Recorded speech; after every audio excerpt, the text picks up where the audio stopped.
Bonjour tout le monde et aujourd'hui je vais vous parler des volcans. Alors, comment les volcans se forment? Alors, ils se forment lorsque il y a du magma provenant du manteau. Ils traversent la croûte terrestre pour se rendre jusqu'à la surface de la Terre. Donc, ça forme le volcan. Les trois phénomènes qui peuvent causer une éruption volcanique sont: la première, c'est la subduction, la deuxième, c'est l'éloignement et le troisième, c'est le point chaud. Maintenant, nous allons parler des différentes parties constituant le volcan. Donc, premièrement, c'est la chambre magmatique. Dans le fond, je trouve que c'est la plus importante car c'est là où dans le fond, c'est le réservoir du magma. La deuxième, c'est la cheminée principale, comme vous le voyez ici. C'est par là où le magma il monte pour sortir jusqu'à la surface.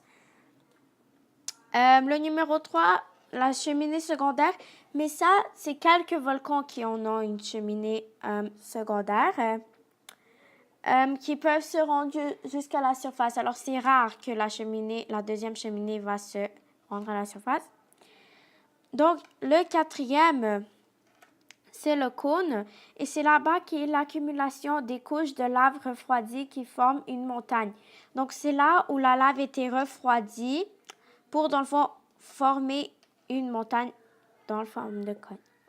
Et finalement, le dernier, donc le cinquième, c'est que c'est la lave du magma qui a atteint finalement la surface de la Terre et elle coulera sur les pentes du volcan. Elle pourra entraîner avec elle des parties du sol, ce qui créera des coulées de boue. Donc, dans le fond, quand la lave, elle ressort, pendant ce chemin, elle peut ramasser avec elle de la boue qui va, des roches, puis dans le fond, ça va former de la boue.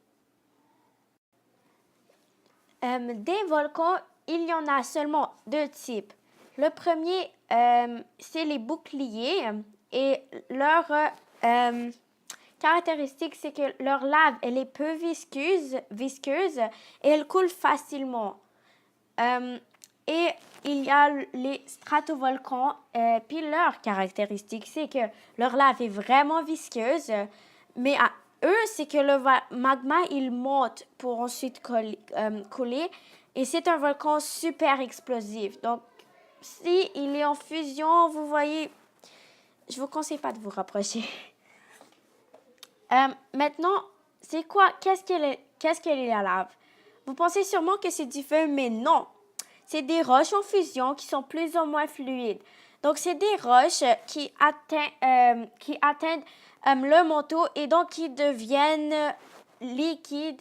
Et donc, quand ils ressortent dans le volcan, ça devient de la lave. Maintenant, qu'est-ce que la ceinture de feu?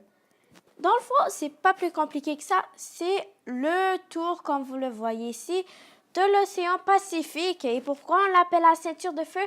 C'est parce que le tour de l'océan, c'est là que se situe la majorité des volcans. Et donc, parce qu'il y a du magma, dans le fond, pourquoi on l'appelle la ceinture du feu? Pas plus compliqué que ça.